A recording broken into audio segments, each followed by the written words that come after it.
warahmatullahi wabarakatuh. Apa kabar ya anak-anak? Mudah-mudahan kalian dalam keadaan sehat walafiat. Bertemu lagi ya dengan Bu Iko. Nah, sekarang pertemuan dengan Ibu masih di bab himpunan ya. Kalau kemarin kalian membahas tentang apa sih himpunan sampai ke himpunan berhingga tak hingga. Nah, pada kali ini Ibu akan masih membahas bab himpunan tapi jenis-jenisnya. Jadi nanti ada himpunan kosong, ada himpunan bagian, himpunan semesta, dan himpunan kuasa. Nah, setelah menonton video ini, kalian nanti diharapkan yang pertama dapat memahami pengertian himpunan kosong, yang kedua dapat memahami pengertian dari himpunan bagian, kemudian yang ketiga dapat memahami pengertian himpunan semesta, dan yang terakhir kalian dapat memahami pengertian dari himpunan kuasa. Jadi nanti akan dapat membedakan dari himpunan kosong, bagian, semesta itu seperti apa ya. Nah, kita mulai saja ya. Nah, yang pertama himpunan kosong. Yang namanya kosong itu kan nggak ada ya, berarti nggak ada anggotanya. Kosong berarti nggak punya anggota. Nah, artinya himpunan kosong itu adalah himpunan yang tidak mempunyai anggota. Jadi meskipun dia tidak punya anggota, dia itu juga termasuk himpunan. Jadi tidak mempunyai anggota. Jadi himpunan kosong ini berarti juga nanti jadi himpunan ya. Nah, himpunan kosong ditulis dengan notasi atau simbol. Jadi himpunan kosong itu sangat berarti. Gimana sih Bu nulis himpunan kosong itu? Ada dua cara. Bisa kayak gini nih. Ini tuh disebut juga himpunan kosong. Jadi kalau kurung kurawal aja nggak ada anggotanya, dia itu himpunan kosong. Atau juga menulisnya bisa kayak gini. Jadi huruf O dicoret. Nah, jadi ada dua cara ya nulisnya. Jadi kalau ada tanda seperti ini dan seperti ini, dia itu disebut himpunan kosong. Nah, contohnya lihat. Misalkan kamu disuruh untuk menyebutkan nama hari yang berawalan dari huruf Z. Kira-kira ada nggak nama hari yang awalnya itu dari huruf Z? Nggak ada kan? Adanya juga Senin, Selasa, Rabu, Kamis, Jumat, Sabtu, Minggu. Jadi huruf S, huruf R, huruf K, huruf J. Nah, kalau huruf Z nggak ada. Berarti dia itu nanti jawabannya himpunan kosong. Jadi kayak O dicoret tadi ya. Berarti jawabannya berarti ini gini, himpunan kosong karena tidak memiliki anggota. Kemudian sekarang himpunan bagian. Nah, yang kedua himpunan bagian. Himpunan bagian itu kayak gimana? Ibu nih ada contoh. Misalkan nih, yang A ini himpunan hewan. Jadi hewannya pokoknya hewan aja ya. Yang B dia itu himpunan hewan berkaki 4. Nah, kalau tadi kan hewan itu bebas berkakinya, itu yang A ini. Jadi lebih banyak kan anggotanya. Nah, kalau yang B ini hewan berkaki 4, contohnya sapi, kemudian apalagi kuda, kemudian banyak ya yang berkaki 4. Nah, kalau yang berkaki 2 bisa juga masuk ke A. Nah, yang C sekarang hewan berkaki 4 tapi yang bertelur. Nah, hewan berkaki 4 tapi yang bertelur. Kan hewan berkaki 4 ada juga ya yang beranak, contoh sapi. Sapi itu kan nggak bertelur ya. Kira-kira hewan berkaki 4 yang bertelur. Nah, kira-kira apa coba hewan berkaki 4 yang bertelur? Nah, lihat di sini. Setiap anggota himpunan B merupakan anggota himpunan A. Kita lihat nih. Himpunan anggota B merupakan anggota himpunan A. Kita lihat nih. Apakah betul himpunan hewan yang berkaki 4 dia termasuk hewan nggak? Iya kan? Jadi B ini, setiap anggota yang B ini dia itu termasuk A. Iya, karena hewan berkaki 4 itu termasuk hewan. Berarti menulisnya itu adalah B. Nah, himpunan bagian A. Jadi himpunan bagian itu namanya kayak gini nih. Nah, kayak gini ya. Kayak huruf C gitu. Jadi B himpunan bagian dari A. Nah, tapi lebih gini nih, himpunan bagian dari A. Next, yang kedua, setiap anggota C, kita lihat nih, anggota C merupakan anggota B. Kita cek benar nggak ya? Himpunan C nih, himpunan hewan berkaki 4 yang bertelur, apakah termasuk hewan? Iya, berkaki 4 bertelur itu termasuk hewan. Berarti ini bisa ditulis dengan C, himpunan bagian B ya. Kayak gitu. Kemudian selanjutnya ada anggota A. Ada nggak anggota A yang bukan merupakan anggota B? Ada anggota A itu hewan ya, yang bukan merupakan anggota B. Contoh, burung. Burung itu anggota A kan? Burung merupakan hewan, tapi bukan berkaki 4. Nah, kita lihat nih, burung. Burung ini hewan bukan? Iya, hewan, berarti termasuk A kan? Terus burung merupakan hewan, tapi dia nggak berkaki 4. Berarti burung termasuk anggota B nggak? Enggak, karena burung ini termasuk kakinya itu ada berapa? 2, berarti nggak masuk ke B-nya. Nah, jadi nggak masuk ke B-nya, tapi masuk di A. Nah, maka bisa ditulis seperti ini. A. Nah, gini, dicoret ya ini ya. C. Nah, kayak gitu. Jadi, A bukan himpunan bagian dari C. Nah, kayak gitu ya. Jadi, kita lihat dulu, kita pahami dulu apakah dia itu himpunan bagiannya atau bukan. Nah, sekarang yang barusan yang terakhir Ibu ulangi lagi nih di sini.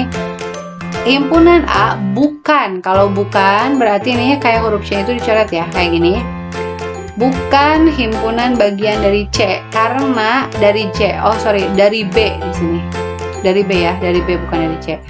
A bukan himpunan bagian dari B karena ada burung. Burung kan hewan, tapi burung tidak berkaki 4. Itu contoh himpunan bagian. Sekarang yang selanjutnya masih dicontoh juga nih, contoh yang kedua. Misalkan A itu bilangan genap kurang dari 10 ya. Kemudian B bilangan genap kurang dari 6. Kemudian sekarang kita lihat di sini. A bilangan genap kurang dari 10. Kita coba. Coba bilangan genap kurang dari 10 berapa aja? 2, 4, terus berapa? 6, 8. Stop kan? Kurang dari 10 berarti udah berhenti. Sekarang B, kita lihat nih B. B ini bilangan genap kurang dari 6, berarti berapa? 2, 4, 6 gak masuk ya. Nah, kita lihat nih di sini. Lihat nih, A ini merupakan nih himpunan bagian dari B nggak? A himpunan bagian dari B nggak? Enggak kan? Karena lihat. Di sini nggak ada 6, sedangkan di A itu ada 6 dan 8, berarti ininya dicoret. A bukan himpunan bagian dari B, tapi kita lihat kalau dibalik B dengan A. Apakah himpunan bagian? Lihat, 2, 4 ada kan di A? Di himpunan A, berarti B merupakan himpunan bagian dari A.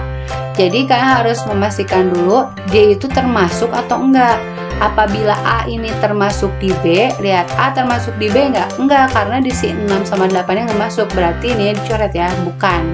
Kalau B ada semuanya di A, berarti B himpunan bagian dari A. Oke, yang selanjutnya. Oke, sekarang menentukan banyaknya himpunan bagian. Nih, jadi ada rumusnya nih. Rumusnya itu yakni 2 pangkat N ya. Nah, bagaimana nih contohnya? Cara membuktikannya, apakah iya 2 pangkat N? Nah, misalkan di sini Ibu ada himpunan namanya himpunan A ya. Yang ini himpunan A, oke. Dia ini memiliki 3 anggota, berarti N-nya itu ada 3. Nah, himpunan bagian itu kayak gimana? Berarti yang pertama nih, pertama itu kosong nih. Jadi yang nggak punya anggota. Ini yang pertama, yang kosong. Kemudian yang kedua itu yang 1 anggota. Berarti 1 kan, 1 anggota. Kemudian berapa lagi? 2 kan? Termasuk juga. Kemudian berapa lagi? 3 kan ya? 3. Nah, yang ini. Kemudian yang selanjutnya, yang 2 anggota kita sebut. Berarti 1, 2, kemudian 1, 3, kemudian 2, 3. Ini yang 2 anggota ya. Nah, yang terakhir yang 3 anggota. Berarti 1, 2, 3. Nah, ini. Kita cek nih ada berapa? 1 ya, 2, kemudian 3, kemudian 4, ini berapa? 5 ya, ini kelima, ini ke-6, ini ke-7, dan ini yang ke-8. Berarti himpunan bagiannya berapa? 8. Kita buktikan nih dengan rumus. N sama dengan 2 pangkat N. Berarti 2 pangkat N-nya ini kan ada 3 buah nih. 1, 2, 3 ya. Berarti 2 pangkat 3. Sama dengan 2 kali 2 kali 2. Sama dengan berapa? 8. Nah, itu cara menentukan banyaknya himpunan bagian.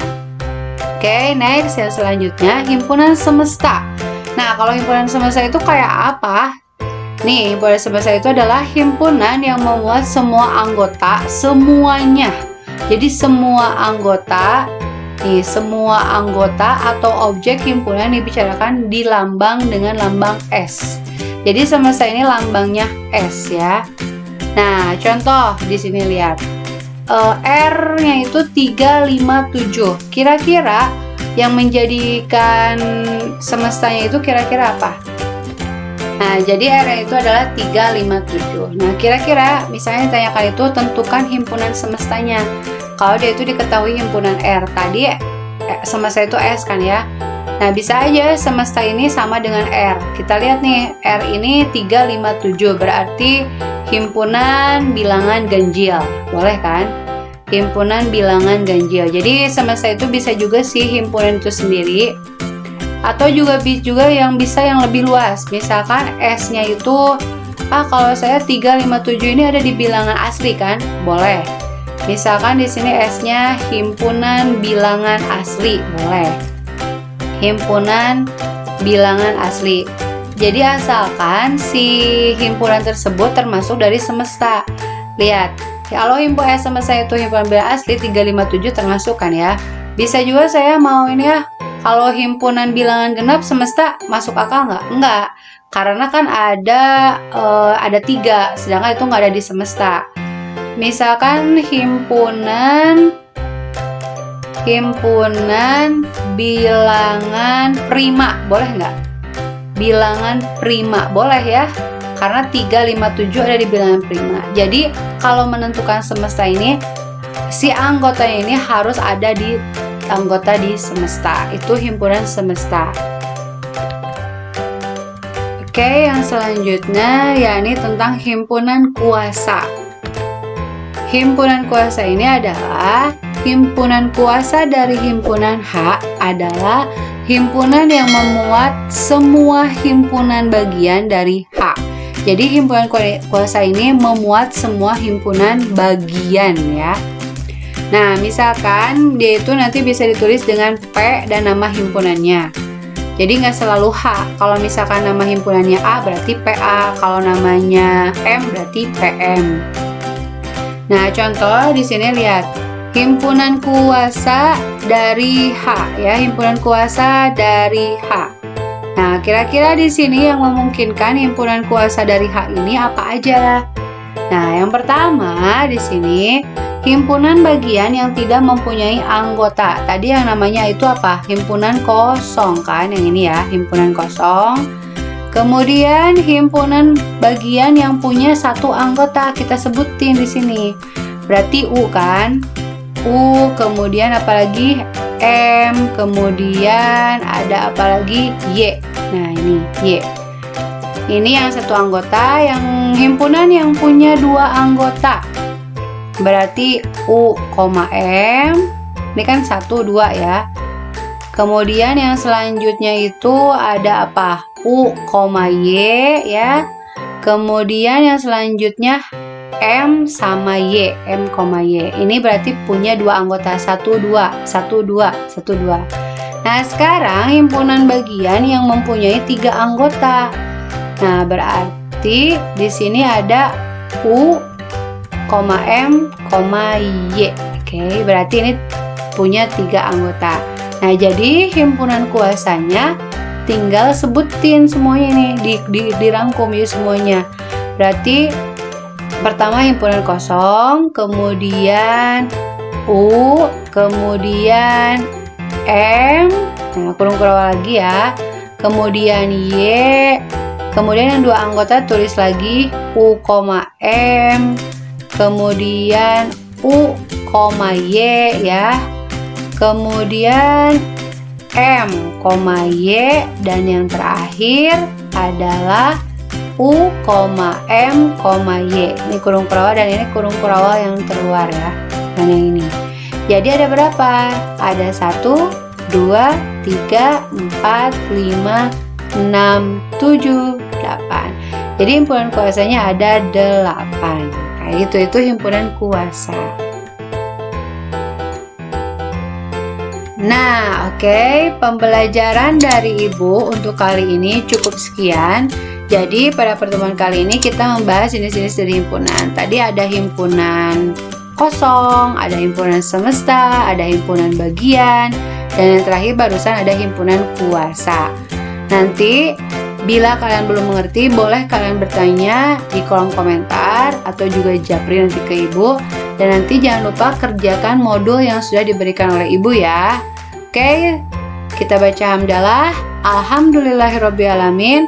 Wassalamualaikum warahmatullahi wabarakatuh.